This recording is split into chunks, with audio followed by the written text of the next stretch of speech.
So we'll start with Min-Jae Ha, who's a PhD candidate from Seoul National University. And the research focuses on understanding brain functional connectivity and its interplay with cognitive processes in individuals with schizophrenia and early psychosis. So where are you? There you go. All right, please come to the stage.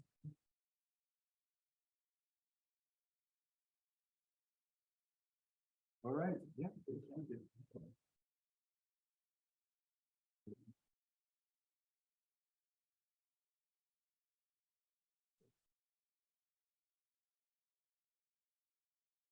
Thank you so much. I'm very pleased to be here today. So the work that I'm going to share with you today is about alterations in cerebellar and thalamic activity system in schizophrenia. So to begin with, non-cortical structures like thalamus and cerebellum, they've been traditionally considered really structured for sensory information with cerebellum and more involved with motor related functions. But this perspective may have been influenced by cortical-centric bias, which attributes higher cognition or complex processing only to the cortex, while regarding subcortex and cerebellum or auxiliary structures to the cortex, responsible for more innate and primitive functions. But in recent years, there has been growing evidence from both human and animal research that suggesting more substantial roles of thalamus and cerebellum in higher cognition and information coordination. Now, abnormal functional connectivity among these two regions and cortex have been very consistently reported in chronic schizophrenia, first episode psychosis, and weaker individuals. And most of these fMRI studies looked at the thalamic functional connectivity and reported decreased connectivity to prefrontal cortex and posterior cerebellum.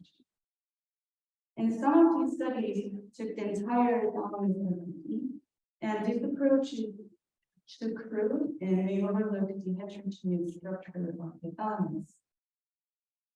Some other studies have used more fine-grained thalamic regions based on their either functional or anatomical connection to the cortical lobe. But it's really important to consider their network properties. So thalamus and cerebellum both can be mapped with cortical intrinsic networks. So consistent with the existing literature, higher cognitive related thalamic implies like the or and posterior cerebellum region like Chris 1 and 2, they can be reflected by associated numbers. And this indicates the functional interactions between distinct thalamic and cerebellar networks and cortical intrinsic networks. But only a few studies have taken these network properties into account. So there have been separate investigations of cortico-thalamic, cortico-cerebellar, and thalamocerebellar networks. And they revealed hyperconnectivity between posterior cerebellar network and association with cortical in FEP, and also altered thalamo-cortical network connectivity across FEP, CHR, and unaffected systems. And Chang in 2021 looked at the thalamic connectivity to the cortical network and to the cerebellum networks in the same cohort of early psychosis patients, but this wasn't integrated in therapy. The previous studies have examined separate connectivity of the cortico-thalamo-cerebellar network rather than investigating this integrated system as a whole. So to fill this gap, we incorporated the thalamus and cerebellum into the cortical network, and we intended to investigate whether this integrated network connectivity differs in schizophrenia patients when compared to the public. And we also need to see whether the altered network connectivity is associated with the cognitive dysfunctions in patients. So we recruited 48 schizophrenia patients and 57 healthy control. There were significant group differences in terms of age and IQ. The average duration of illness in patients was about 13 years, and the average total score was 69.89. And we also collected the number of errors in color word inference trials in short color word tests. We standardized the scores into before and found significant group difference, meaning that schizophrenia patients had more difficulty expressing the meaning of the word and focusing on the color of the ink. So we acquired resting fMRI data and T1 data analysis, and these data were required using 3 T units like true MR scan using a 32 channel category. And we scanned resting data one time for a total of 6 minutes and 44 seconds. So for analysis, we first created a cortical network map, and we used the parcellation method from Harvard, Thomas from 2011. So we computed connectivity profiles of all the subjects, and once we averaged all the profiles of all subjects, we clustered the cerebral cortex into 17 networks. So then we generated thalamic and cerebellum network maps.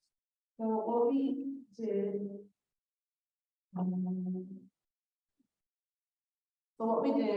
was we calculated the Pearson correlation between the time series of each 17 cortical networks and the time series of each cerebellum also and years of each thalamic also. And then we assigned more focal to the network that has the strongest correlation coefficient out of 17 networks. And that was repeated to complete the individual network maps. And we repeated this process for all the subjects. So once the individual maps were created, we assigned each focal of the group cerebellar and group thalamic maps to the network that has the most frequently assigned across all the subjects. So we did that to create the group cerebellum group network map. So once we did that, we ended up with one cortical network map, one thalamic network map, and one cerebellum. So this is the result of the parcellation. So the cortical network experiments were done recently with frontal, parietal, and temporal regions predominantly assigned to higher cognitive networks. And cognition-related identified and posterior cerebellum, they can also match to the higher cognitive networks.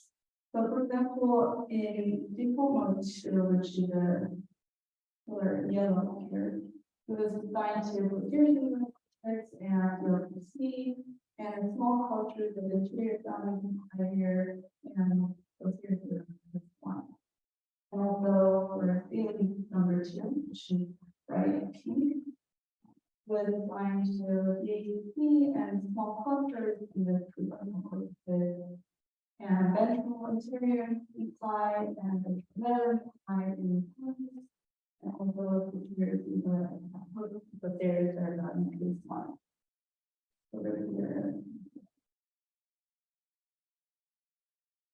So then we merged cortical network, thalamic network, and cerebellum networks together. And then aggregated them into 17 integrated network objects.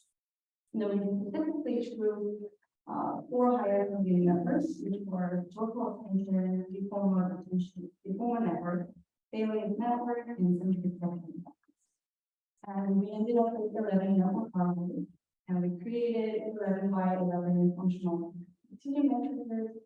And based on their functional similarity, we created clusters and calculated the functional connectivity within those clusters. So from group comparison analysis, we found a high connectivity in schizophrenia patients compared to healthy control between central executive network and informal network, between salient and informal network, and between salient and central executive network, and within the central. And we wanted to see if any of these altered connectivity was related to impaired cognition in patients. We did a partial correlation analysis with an IQ of covariate and found correlation between number of errors in color inference trials and functional connectivity between default mode and central executive network. So previously, we did a separate investigation on cortical network connectivity and between thalamocortical network connectivity. And at the cortical level, we found hyperconnectivity between salient and default mode network, and between salient and central executive network, FEP and CHR, compared to the top control. But interesting, when we looked at the thalamic cortical network connectivity, there were increased connectivities among these networks. And the present study, we found a hyperconnectivity among the same sets of networks, but including, at this time, including cerebellum network and in chronic schizophrenia. So these differences in findings may be results of including thalamic or cerebellum networks, or it could be something that's specifically related to pathology. But we are consistent with the connectivity within the same system networks. And these alternate interactions can be described as triple network model of psychopathology. So the default mode network can be involved with more internal process, central executive network with goal-directed or task-related cognition. The balance between the activity between the networks and control, but then within the framework, in psychosis, the salient network inappropriately mapped the salient stimuli in the environment, and then it can't really switch the dynamics between default mode and central executive network. So that may lead to the cognitive or positive symptoms in psychosis. And thalamus and cerebellum may have influence in altered interactions between them as network hubs. So in case of thalamus, it has been shown to have a hub property involved with integrating and segregating information within and between networks. And also for cerebellum, as neuroscience develop, it forms a really intense functional link with other cortical networks as central. So our study can't tell the causal relationship. We carefully suggest that the triple network model includes thalamic and cerebellum networks, possibly involved with inappropriate mediation or mediating among networks. So to summarize, the cortico-thalamo-cerebellar networks, they were really important in terms of coordinating information across the whole brain. But these cortico-thalamo-cerebellar networks, especially among salient, default mode and central executive networks, they are significantly decreased in schizophrenia cases and was correlated with impaired cognition. And these results suggest a large-scale triple network model, including the impacts of disrupted thalamic and cerebellum networks. And because our study, the findings of the present study, we don't have information about how the information flows within this system. So we will be investigating how exact, what the exact mechanism is. So what the direction is, or parcellation is within the cortico-thalamo-cerebellar system. And to see whether this altered connectivity pattern is related to pathophysiology, or we also investigating the differential patterns of cortico-thalamo-cerebellar triple network across the psychosis continuum. And this work is currently under consideration for publication. And lastly, I would like to acknowledge my PI, Professor Cheese Kwan, and our team in Seoul, Korea. Thank you for listening and to the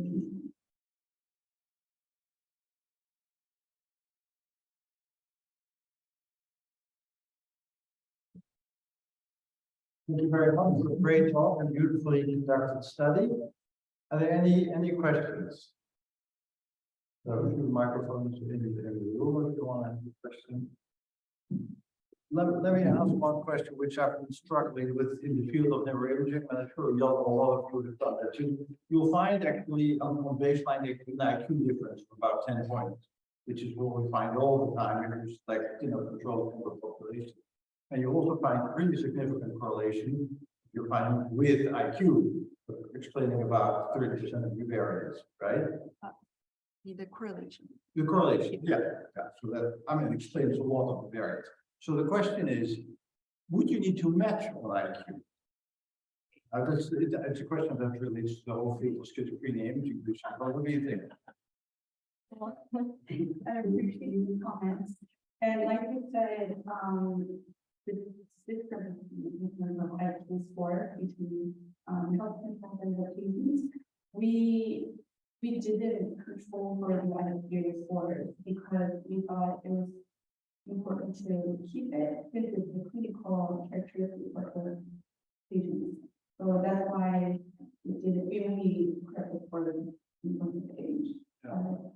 Yeah. No, I understand. I think it's a wise decision. I would have done the same thing, but it's an issue we struggle with all the time. Okay, well, thank you so very much for your talk.